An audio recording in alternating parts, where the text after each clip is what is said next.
కర్నూలు జిల్లా నంద్యాలలోని మెయిన్ బజార్లోని ఓ బంగారు దుకాణంలో భారీ చోరీ జరిగింది. దాదాపు 3.2 కేజీల బంగారం, 5.5 లక్షల నగదు దుండగులు దోచుకున్నారు.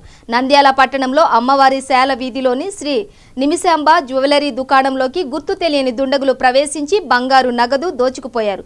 ఉదయం దుకాణం తెరిచిన యజమాని వెంకన్న వర్మకి బీరువా తాళాలు పగలగొట్టి కనిపించడంతో అనుమానం వచ్చి మూడో పట్టణ పోలీసులకు సమాచారం ఇచ్చారు. పోలీసులు ఘటనా స్థలాన్ని పరిశీలించారు. బీరువాలోని 3.2 కిలోల బంగారం, 5.5 లక్షల నగదు అపహరించినట్లుగా గుర్తించారు. క్లూస్ టీంతో వేలిముద్రలు సేకరించి కేసు దర్యాప్తు చేస్తున్నట్లు సీఐ ప్రభాకర్ రెడ్డి తెలిపారు.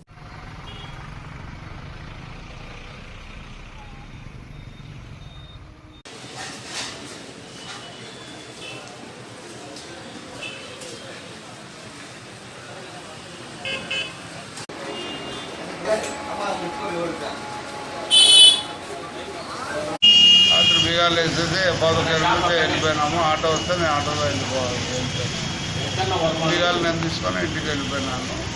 పొద్దున 10 గంటలకు పిల్లకాయ ఇచ్చినాడు, బీగాలు తీసుకున్నాడు, వచ్చినాడు. బీగాలు తెరుస్తానే 2 సెంటర్కు 2 బీగాలు ఉంటాయి. ఇక్కడ ముందర ఒక సెంటర్, లోపల అవి 2 తీసినాడు.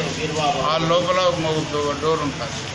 ఆ డోర్ లాక్ కూడా తీసిన వెంటనే ఆ డబ్బాలన్నీ నాకు ఎంట్రన్స్ చాపర మీద పోండి మన అంగట్లో దొంగతనం జరిగింది, బీరో అంత బాగా పట్టినాను అంటే లోపలికి పోవద్దు, అట్టే ఉంటూ నేను వస్తున్నాను వెంటనే 5.5 లక్షల క్యాష్ ఉన్నది. రాత్రి పెట్టి ఒక 3 కిలో 250 గ్రాములు బంగారు పోయింది. కొన్ని ఉన్నాయి, పోయినాయి. పోయినటువంటి బాక్సులన్నీ ఖాళీ అయినటువంటి లెక్క చెప్పి